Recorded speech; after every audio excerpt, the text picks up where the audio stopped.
Welcome to County Report this week. I'm Lorna Virgili, and thank you for watching. Coming up in the next half hour, County Executive Mark Elrich signed into law 3 bills approved by County Council. We'll tell you which those are. Plus, the Department of Permitting Services continues highlighting Building Safety Month with free deck inspections. And later, Montgomery College celebrated their annual athletic banquet.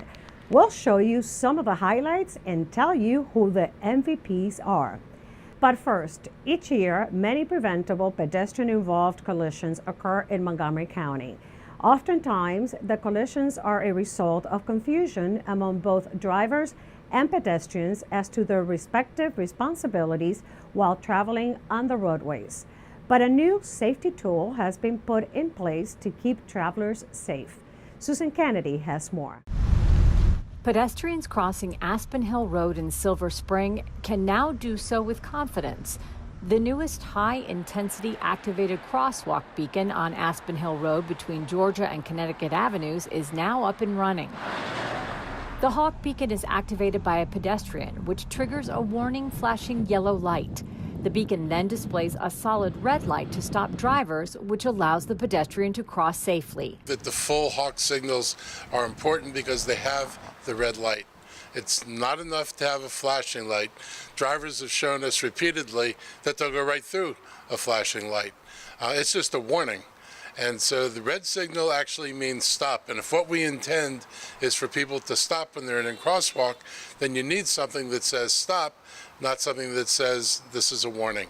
The Montgomery County Department of Transportation installed the beacon in response to community concerns about the safety of pedestrians who cross Aspen Hill Road between 2 busy shopping centers.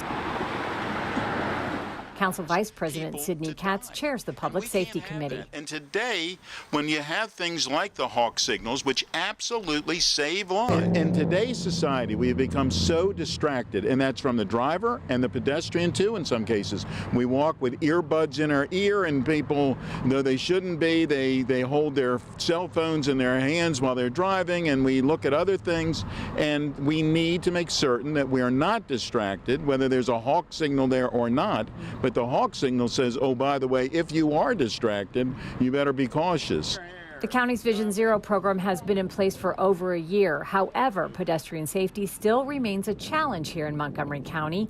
Councilmember Evan Glass says the new beacon aligns with the goal of keeping pedestrian traffic safe. This is a really important first step in making sure that pedestrians in this community remain safe. Here in Montgomery County, we need to increase our pedestrian infrastructure because unfortunately in 2019 we've already had 70 incidents involving vehicles and pedestrians, and that's 70 too many. And over the last year in the state of Maryland as a whole, pedestrian-related accidents have increased by 25%.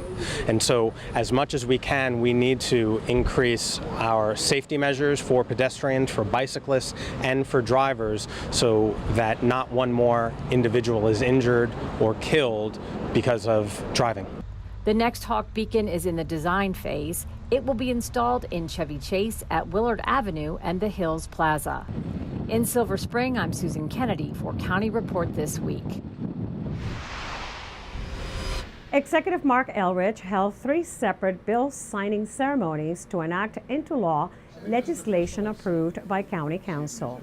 The first bill Executive Elrich signed this week was the Law Enforcement Transparency and Trust Act, sponsored by Council Member Will Jawando, a bill that deals with police transparency while investigating a police officer-involved death.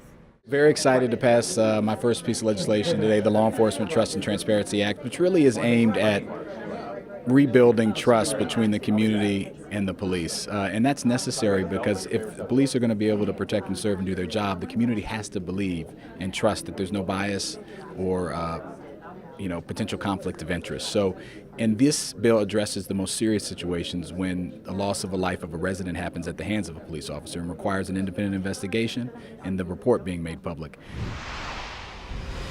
Executive Elrich also signed into law Bill 41-9, which was sponsored by Councilmember Evan Glass.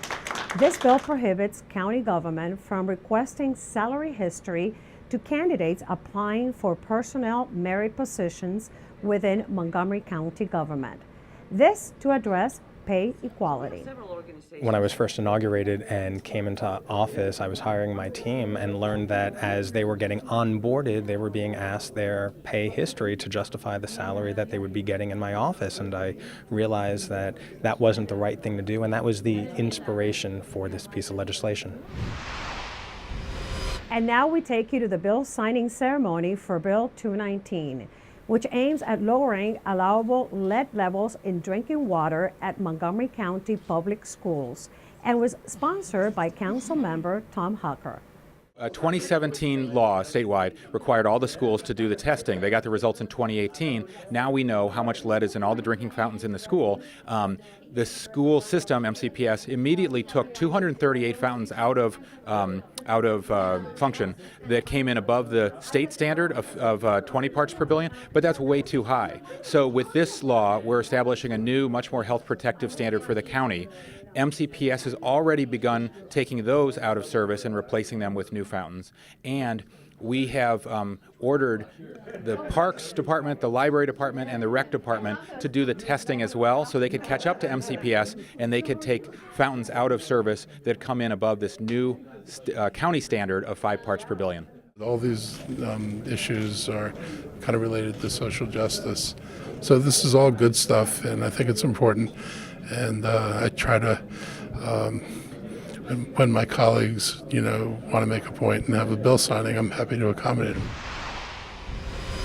County Executive Mark Elrich and Council Vice President Sidney Katz are launching an initiative titled For Business, benchmarking to be the best for business. The campaign kicked off last month with the goal to build a better business climate in Montgomery County. For more information about the upcoming sessions and how to provide your input if you can't make the sessions, visit the Montgomery County website at montgomerycountymd.gov. Coming up on County Report this week, the county's recreation department is getting outdoor pools ready to open during the Memorial Day weekend, but one indoor pool will close doors for the summer. We'll tell you which one that is. And County Executive Mark Elrich experienced firsthand what's to be a firefighter. Those stories and more when we come back. Did you know there are more than 10,000 county government phone numbers? But there's only one number you need to remember for non-emergency calls, 311. MC311 is Montgomery County government's online telephone information system. Need information? Have a problem or complaint? Trying to locate a county government facility? Call 311. The call center is open Monday through Friday, 7 a.m. to 7 p.m. The website is available 24 hours a day, 7 days a week. In Montgomery County, we have a goal to reduce waste and recycle 70% of all waste by 2020. By recycling and reducing waste, we save natural resources and make our community even better. So recycle at home, work, school, everywhere, and keep recycling going. For more information, call the Montgomery County, Maryland Division of Solid Waste Services at 311 or visit montgomerycountymd.gov/recycling. Keep it going. Recycle more now. Welcome back to County Report this week. I'm Lorna Virgili. Are you ready for the summer swim season? Montgomery County Recreation is opening its 7 outdoor pools on Saturday, May 25th. A reminder, the Martin Luther King Jr. indoor pool, it's closing on Monday, May 20th for mechanical work. The indoor pool is expected to reopen in September. As the swim season gets underway, residents are reminded to review the safety rules posted at the county's pools. Children are most at risk for water-related accidents, and it is important that they are always closely supervised while in and around the pool. Join Montgomery County Recreation on June 1st for Water Safety Day at the Sergeant Hector Ayala Wheaton Glenmont Outdoor Pool. This free event takes place from 5 to 7 p.m. with a special session for swimmers with disabilities from 4 to 5 p.m. For the latest information about pool passes, amenities, and hours of operation at the county's outdoor pools, visit Montgomery County Recreation's website at mocorec.com. Executive Mark Elrich joined other local elected officials to experience firsthand what it's like to be a firefighter. My MC Media's Jordan Lindsay has the story. You tuck your hood on in, get it nice and settled. More than 30 elected and appointed Maryland officials participated in a very important challenge this week, and it required them to suit up in firefighter gear.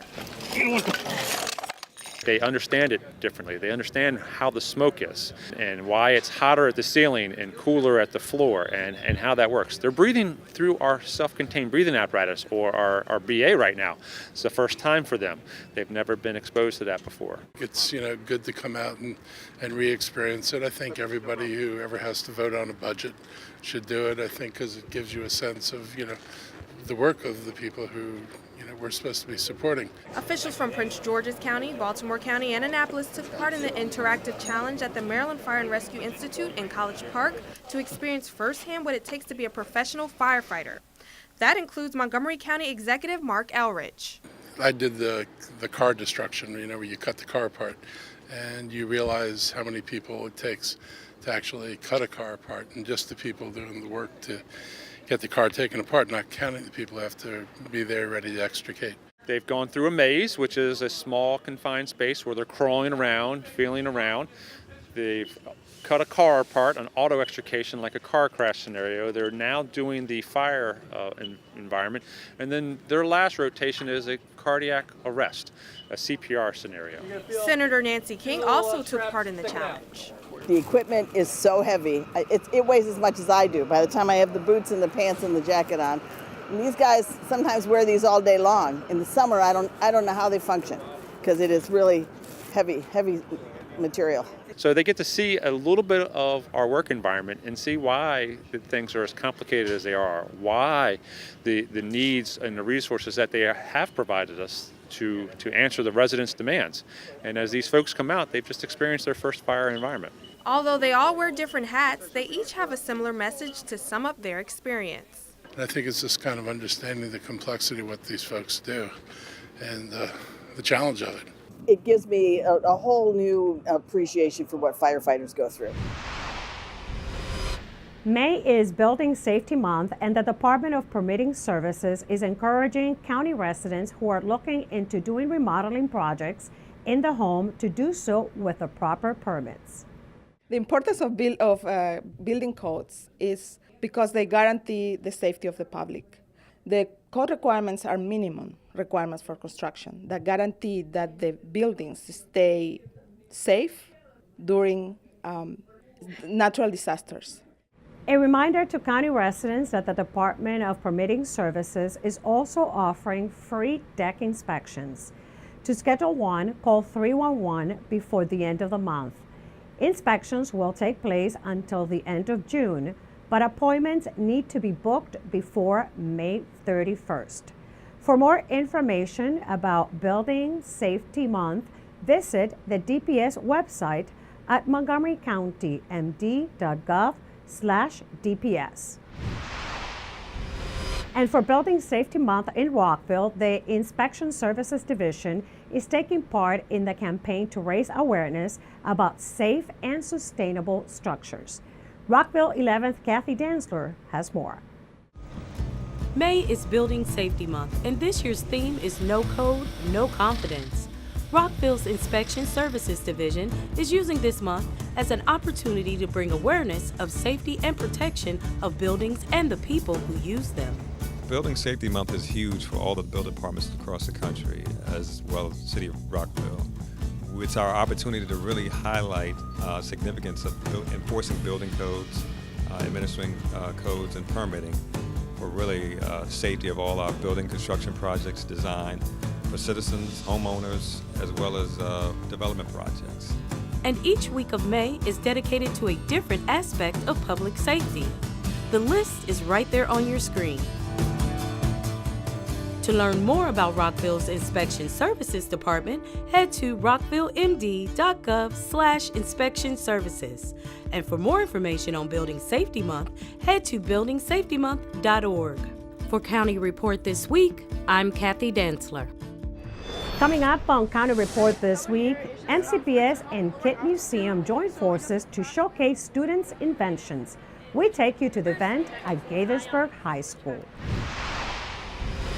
And the Department of Health and Human Services wants working parents to know that income guidelines have changed to help more families pay for child care. Stay with us. County Report this week. We'll be right back.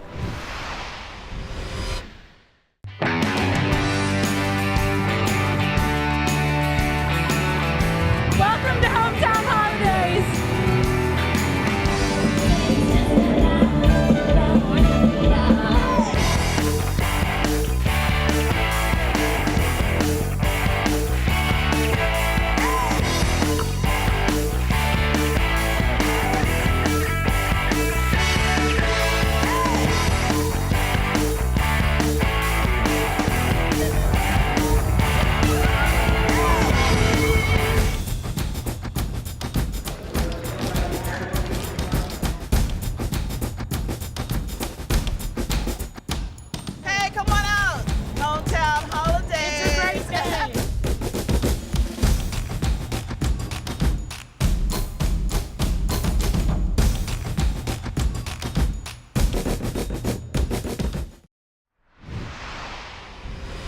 Welcome back to County Report this week. I'm Lorna Virgili.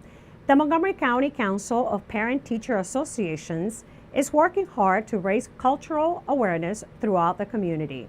My MC Media's Jordan Lindsay explains how they are going about it.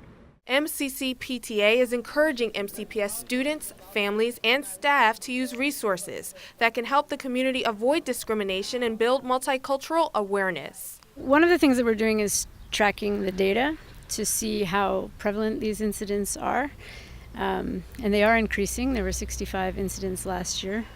And there are at least 30 this year, although they're still investigating some of them and tracking them, so we don't have the full picture yet for this year. According to data from the annual report on school safety and security, there were several incidents categorized as hate in the 2017-2018 school year. This school year, more incidents have been reported. Some PTAs have been extremely proactive in addressing issues of cultural competency and efforts that can be made to combat discrimination and hate and bias and bring attention to it, and some resources. And others we feel are less aware of how to start the conversation that needs to happen. Officials with MCC PTA say there are tons of resources available to help raise awareness. MCPS has some really useful resources. They have an equity initiatives unit, which is really doing some powerful work, including the study circles, which are dialogue circles that are helping to facilitate difficult conversations about race and discrimination and bias. So we are also trying to make sure that when a crisis hits a school, that we can bring in some of those tools into the school community and make sure that people have access to what MCPS has to offer in this regard. There's an organization called Teaching Tolerance, which focuses on these issues and how to bring them into schools. There's an organization called Cultures of Dignity, which does the same, and they have a fantastic curriculum. At the moment, MCPS doesn't have a curriculum to address these kind of things, and we are interested in encouraging the system to look into opportunities to do that. It's remarkable to be reminded again and again of how much work we all still have to do, because I feel like, when we do hold events that aim to address these issues, we often see at those events overrepresentation of people of color and less participation among white parents. And I feel like there is a need to have some humility about what we all need to learn to be able to move this culture along. Reporting in Rockville, Jordan Lindsay for County Report This Week. MCPS, in partnership with Kit Museum, recently hosted over 800 middle school students showcasing their inventions at Gaithersburg High School. MCPS TV was there to bring you this report. About our future. If you are the young people that are going to become the leaders of tomorrow, our future is a lot brighter. And so Today is the summit of our Invent the Future Challenge. So this is the culminating event to a year-long Maker Challenge for middle schoolers throughout MCPS, throughout the region. And they've all been designing and building inventions to protect the planet.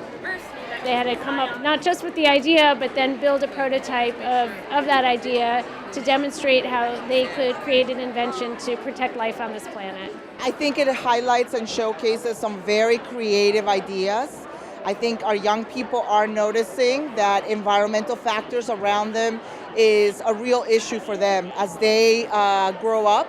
And I think it's just an exciting time to allow our students to really think creatively, and hopefully we'll get some solutions that get implemented real soon. And the propeller here is just for it to help lower altitude, so it doesn't. This is an opportunity to give them access to hands-on learning, an opportunity to connect with leaders and business thinkers about problems that impact not just their community, but our global community at large. The first filter will pick up big trash. The second filter will pick up smaller bits of trash. At first, I didn't really like working together until I worked with a group and I experienced that it was actually a fun process. We realized that we have to make compromises and that it's not just our opinion, it's the whole group's opinion. These kids, like even if they're not going into the STEM field, they still need the skill of problem solving, and I see that so much, and they're so enthusiastic about it because they get to create as well. On behalf of MCPS, I want to thank the museum and all the staff and volunteers. MCPS has been a fantastic partner on this, really trying to bring it to as many students as possible and ensuring that all students have access to this deep learning experience. And so while we're only going to get an opportunity to spotlight a handful of you, I want you all to know that we are absolutely impressed with the powerful work that all of you have done. Congratulations. We are all very proud of you. Income guidelines for Montgomery County's Working Parents Assistance have increased, so more families are eligible for the program. The Department of Health and Human Services has been helping eligible families for more than 30 years to pay for child care costs. The program provides subsidies to help eligible single and two-parent families pay for licensed child care. Joining us from the Montgomery County Health and Human Services Department is Esther Perez. Esther, can you give us more information about this program? The Working Parents Assistance eligibility consists in the person must be working, attending a school.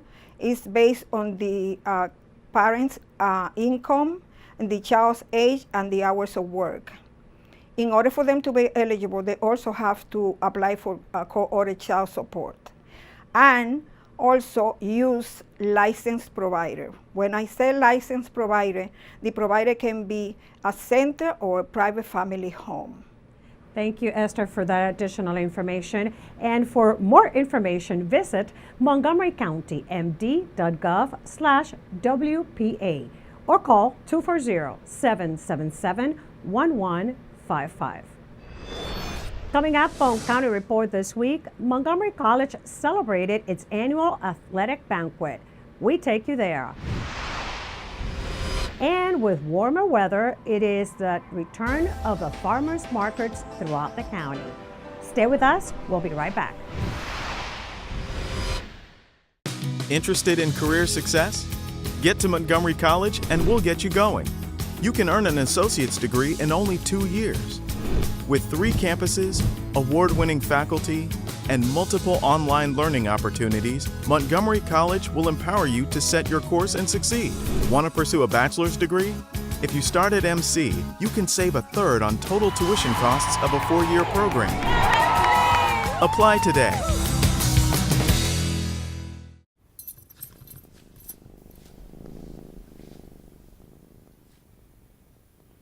There's a shelter pet who wants to meet you. Meet one today. Visit theshelterpetproject.org.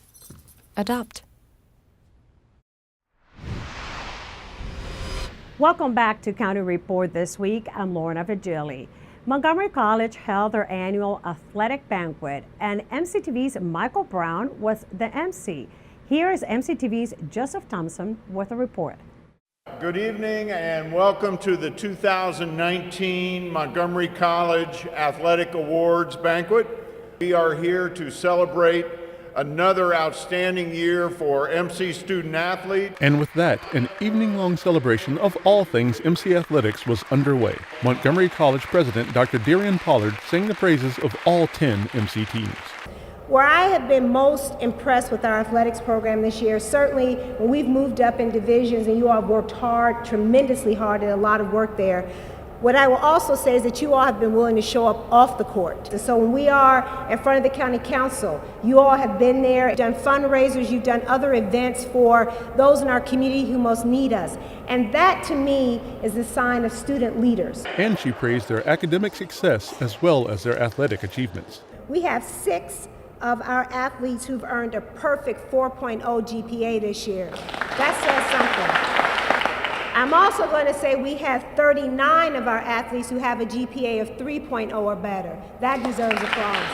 All 10 MC varsity teams were honored, and then each coach announced the team's MVP for the year. But the biggest moment of the evening came near the end, when MC Athletic Director Tarla Gasquet announced the female and male athletes of the year. Our female student athlete of the year is Ariella Amaguana.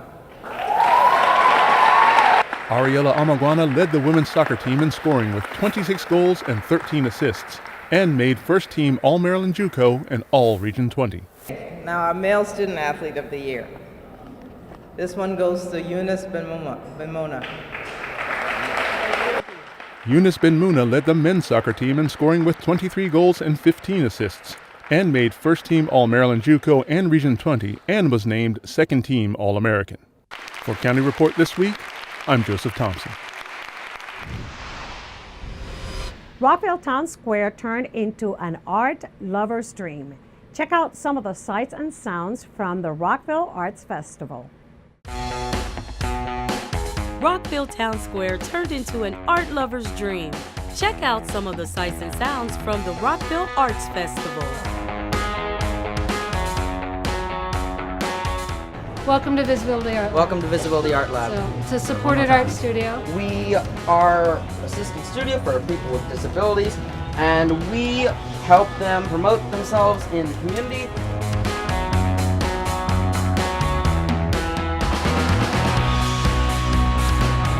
We are doing a mosaic for Maddie Stepanek that's going to be donated to the Main Street Peace Room. We have a centerpiece made, and the community is contributing to the outside panels. In the middle panel, we have a quote by Maddie: "Sunset is still my favorite color, and rainbow is second." So we're hoping the entire mosaic ends up as a very colorful piece.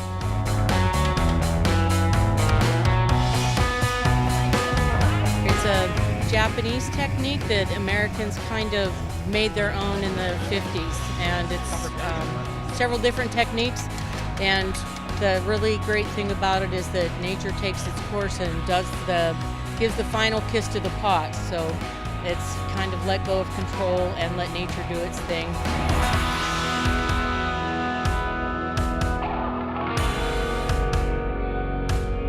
I'm here with Main Street. We're an organization that is building a building at 50 Monroe Street. Our theme is inclusivity redefined. 25% of the apartments are set aside for people with disabilities, and on the ground floor we will have a community center for the Main Street members, and in there will also be the Maddie Stepanek Peace Room. That's where the mosaic that is being made comes in. We wanted the community to be part of it. I mean, it's really cool to have something uniquely Rockville, but it's also really cool to be part of the Rockville community. For County Report this week, I'm Kathy Dantzler. The 2019 growing season is underway, and that means our county's farmers markets are now open for business. You can find local produce, a variety of cheese, breads, eggs, flours, and even meats are your local farmers markets. For a list of Montgomery County farmers markets, their locations and hours of operation, visit montgomerycountymd.gov/ag services. With that, we close this edition of County Report this week. Remember to like us on Facebook and to join us again at this time every week for a look at what's going on inside Montgomery County. I'm Lorna Virgili, and thank you for watching.